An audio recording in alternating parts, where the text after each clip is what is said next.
베드로의 부인과 예수님의 사랑이라는 제목으로 말씀을 나누겠습니다. 지난 시간에 말씀드렸듯이 지난주의 말씀과 오늘 말씀이 함께 이해되어져야 내 마음 깊은 곳에 새겨지기가 쉽지요. 오늘은 유다와 대제사장 백성들의 장로들에게 파송된 큰 무리가 칼과 뭉치를 가지고 예수님을 잡으러 왔습니다. 그런데 그때 이미 제자들은 예수님이 나 죽으러 간다, 십자가에 죽으러 간다 이렇게 말씀을 하셨을 때 제자들은 어떻게 생각했다고 그랬어요? 제자들은 드디어 십자가에 죽는 자들은 로마의 반역을 일으키는 사람들만 십자가에 죽기 때문에 제자들이 생각할 때는 드디어 우리 주님이 로마에 대항해서 싸울 가시는구나. 그래서 나도 가겠습니다. 우리 같이 죽으러 가자. 이렇게 외쳤던 것입니다. 그래서 무리들이 예수님을 잡으러 왔을 때 칼을 빼서 대제사장 종의 귀를 잘라버렸지요. 누가복음 22장 38절에 보면 제자들이 이렇게 예수님께 여쭙니다. 그들이 여짜오되 주여 보소서 여기 검 둘이 있나이다. 제자들이 여기 검이 두 개가 있다. 그러니까 예수님께서 이미 겟세마네 동산에 올라가실 때 제자들은 칼을 가지고 갔다는 것이지. 뭐 하려고요? 로마 대항해서 싸우려고. 그래서 예수님을 왕으로 세우려고 했던 그 사건입니다. 이 배경은 예수님이 제자들에게 너희들 다 나를 버릴 거야 라고 했을 때 제자들의 대답은 모두 다 주를 부인하지 않겠다, 버리지 않겠다 이렇게 장담했을 때입니다. 그런데 누가복음 22장 49절에 보면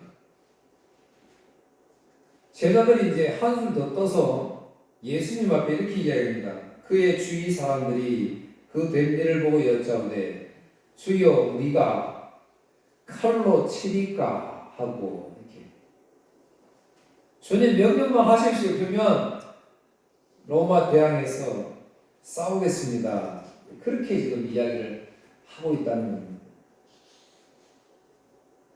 그런데 놀라운 것은 주님 싸울까요? 그렇게 지금 물어보니까 예수님의 대답은 아니다.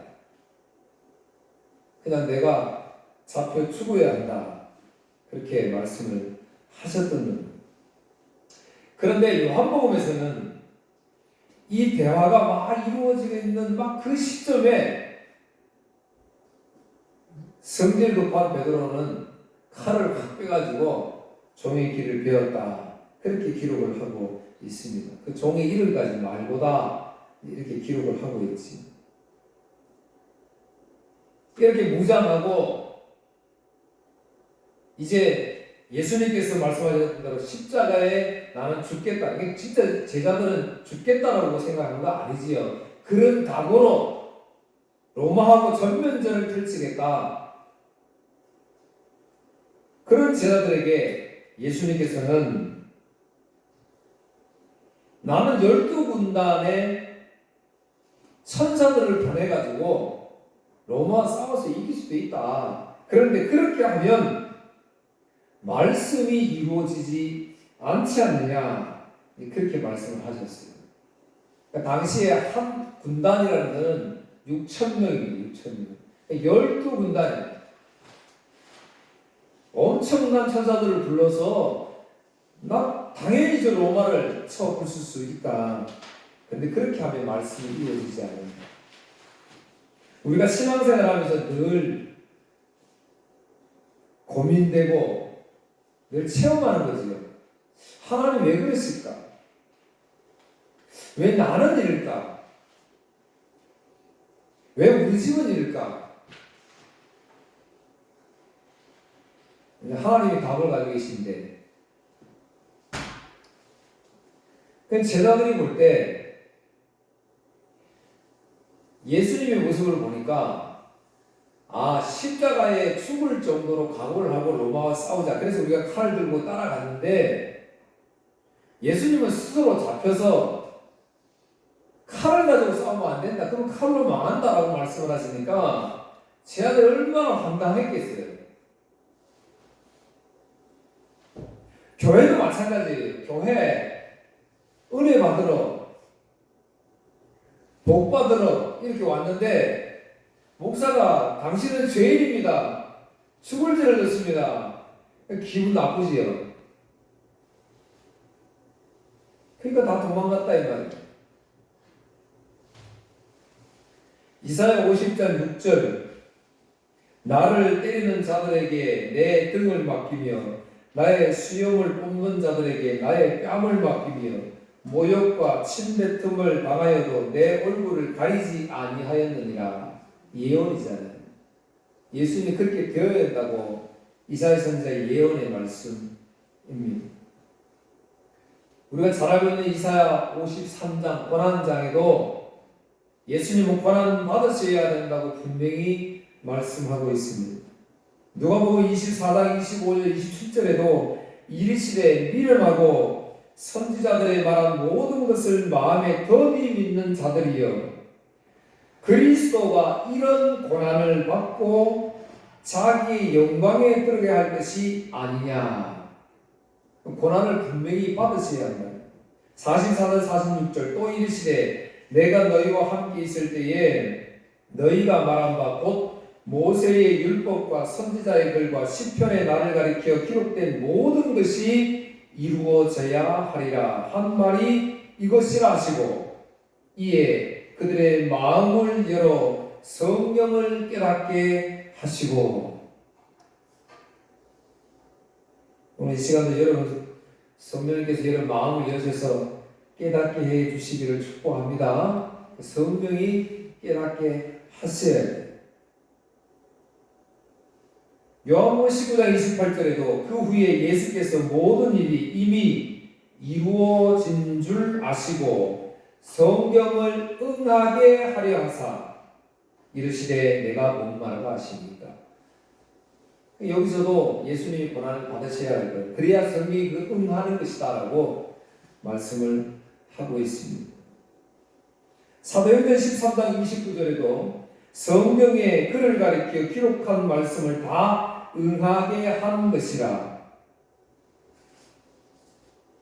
그러니까 모든 것은 다 성경에 기록된 대로 이루어지는 것을 말씀하고 있습니다. 그러니까 칼로 로마에 반역해서 정복하는 것이 하나님의 뜻이 아니었음을 분명히 말씀합니다. 그래서 나중에 바울 사도도 데살로니가 교인들에게 회당에서 뜻을 풀어 그리스도가 해를 받고 죽은 자 가운데서 다시 살아야 할 것을 증언하고 이르시되 내가 너에게 전하는 이 예수가 곧 그리스도라 하니 그랬습니다.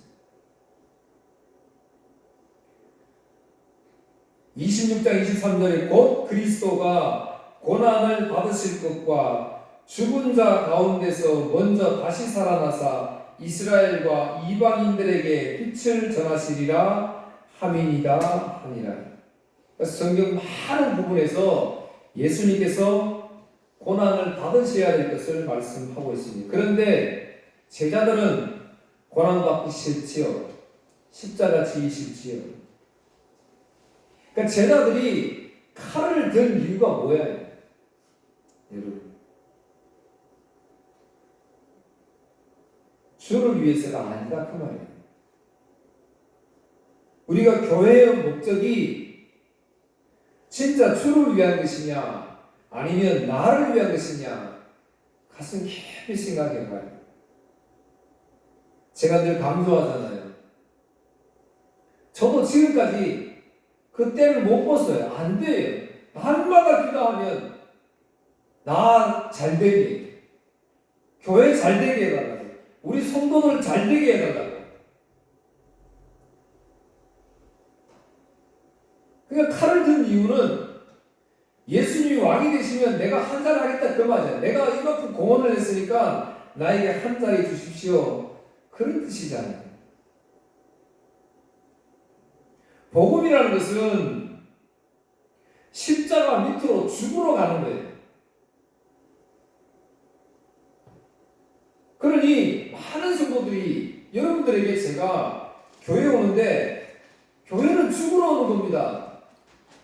그러니까 듣기 싫은 거예요. 일주일 동안 쌓였던 힘든 모든 지친 영혼을 오늘 예배를 통해서 위로를 받고 힘을 얻고 싶은데 날마다 죄인이라 그러고 죽어야 된다고 그러니까 싫은 거예요. 그러니까 도망갔다 그 말.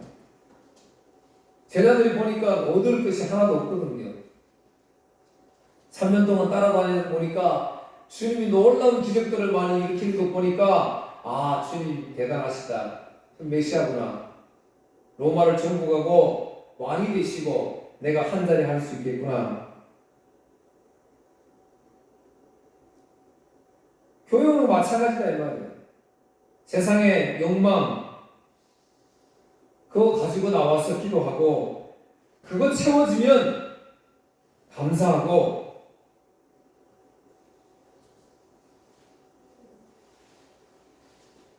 갈라디아서 6장 8절 자기의 육체를 위하여 심는 자는 육체로부터 썩어질 것을 거두고 성령을 위하여 심는 자는 성령으로부터 영생을 거두리라. 할렐루야.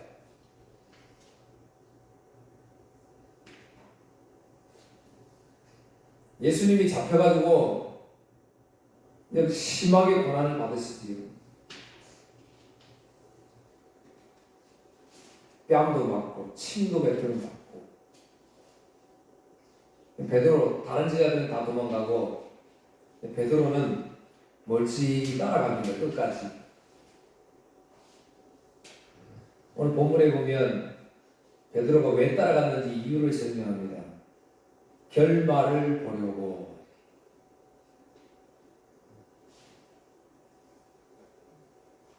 교회는 결말 보려고 오면 안 되는 것이에요. 교회는 십자가 밑으로 죽으러 오는 것이기 때문에 이미 결정이 돼 있어요. 근데 베드로는 예수님을 따라다니는 수제자이잖아요. 옆에서 예수님의 큰 기적과 능력을 봤어요. 그래서 다른 제자는 도망갔지만 베드로 마음속에는 혹시나 예수님이 저렇게 힘없이 맥없이 맞고 고문당하고 잡혀 계시지만 그래도 3년 전에 그 모습을 떠올리면서 혹시 예수님이 갑자기 짠 하고 다 로마를 물리치고 그러실 수도 있잖아요. 그러니까 베드로는 그 결말을 보려고 따라갔던 것입니다.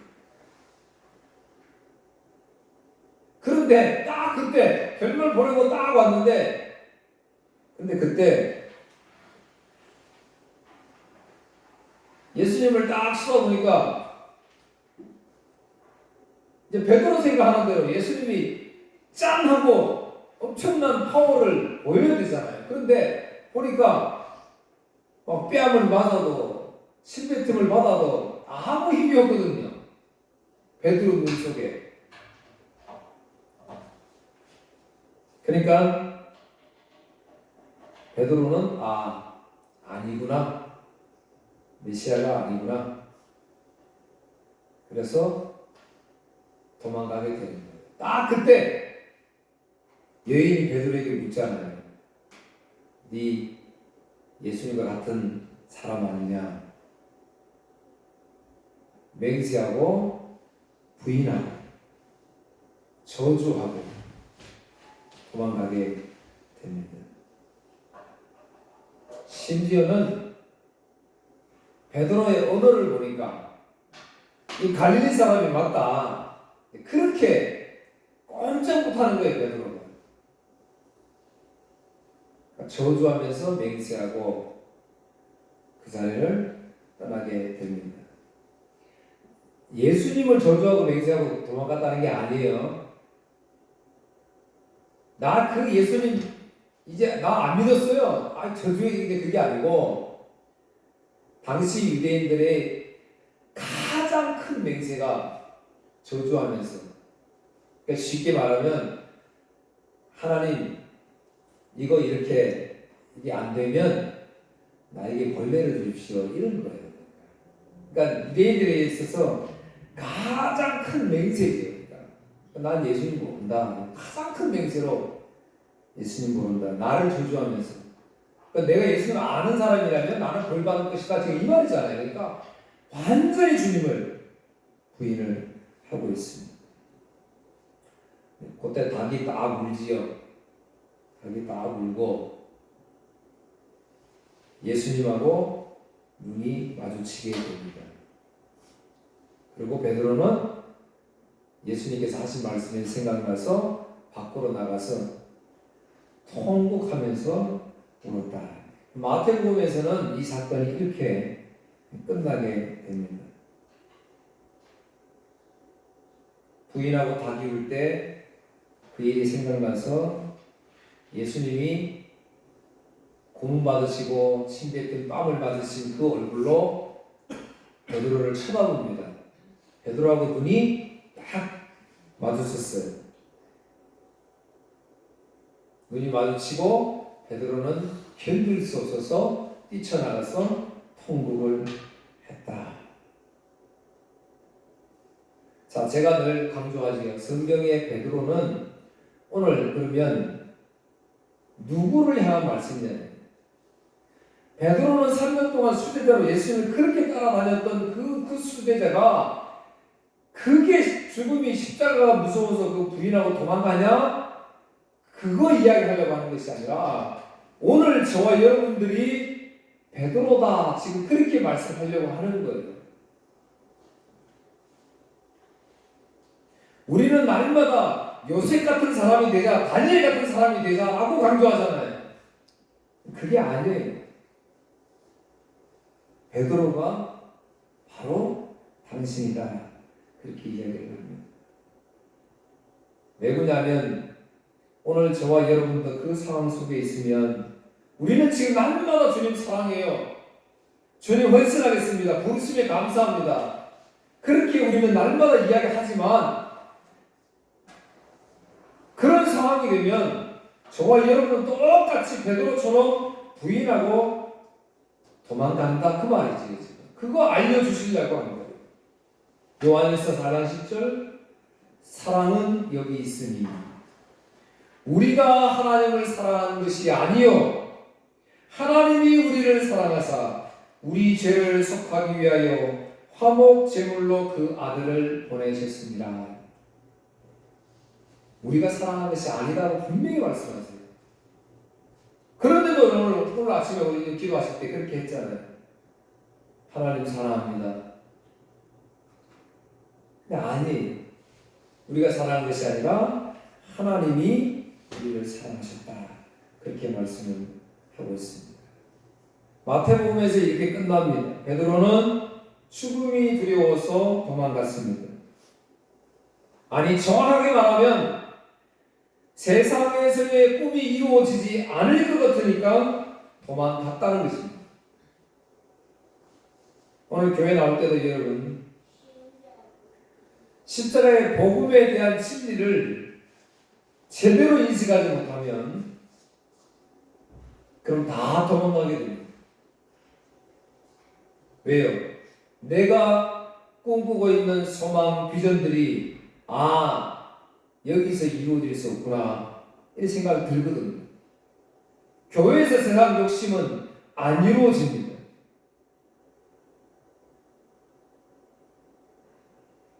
더 안타까운 것은 베드로는 예수님의 눈을 마주쳤는데도 불구하고 도망갔습니다.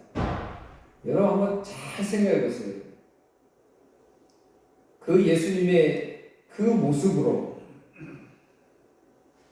예수님을 쳐다보셨는데 얼굴 퉁퉁 부었을 거 아니에요.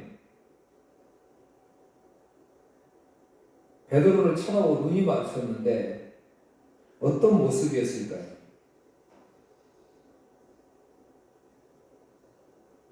앞에서 말씀 설교를 했듯이 주님은 베드로를 보시면서 부인해도 괜찮다라고 말씀하시는 거예요.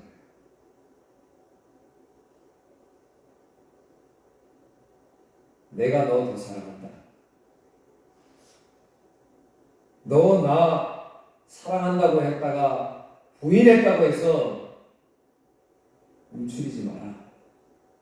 괜찮다. 내가 너 사랑한다. 오늘 돌았으면 내일 또 우리는 죄를 짓고 삽니다. 수많은 죄를 짓고 삽니다. 그런 우리들을 향해서 주님 괜찮다. 내가 너 용서한다. 내가 너 사랑한다. 그렇게 말씀하십니다. 그게 베드로를 향한 하나님의 사랑을 마태복음에서는 이렇게 끝났지만 요한복음 21장에서 우리가 잘 알고 있는 베드로와 예수님의 대화 속에 오늘 예수님께서 저와 여러분들에게 주신 메시지가 담겨 있습니다. 부인하고 도망간 베드로를 부활하신 후에 예수님이 찾아가셔서 그 베드로를 만나 주십니다. 그리고 베드로에게 베드로야 너 나 사랑하냐? 네 주님 내가 사랑합니다. 이렇게 말한 것처럼 보이지만 사실은 그게 아니고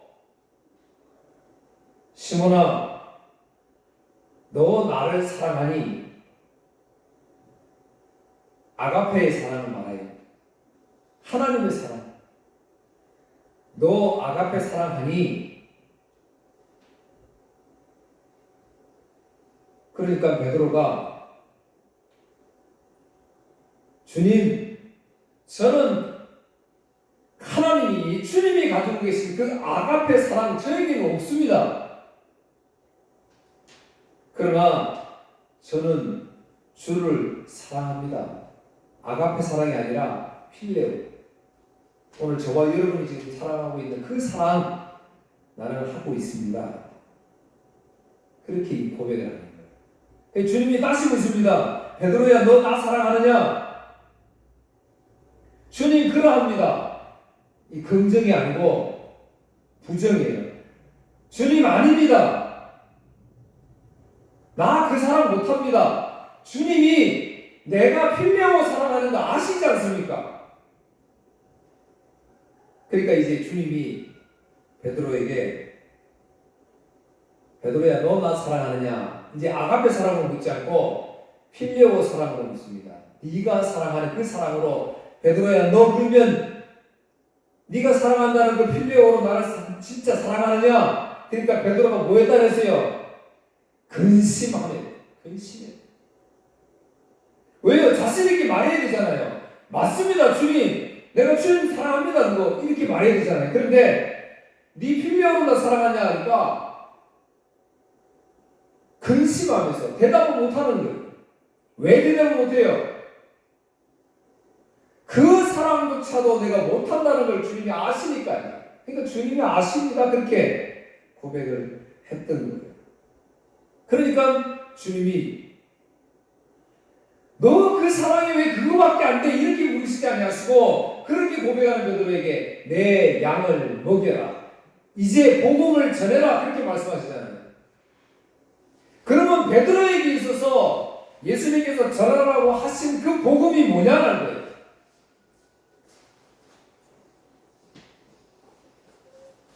베드로는 만나는 사람들마다 전해 복음이 그럼 뭐예요?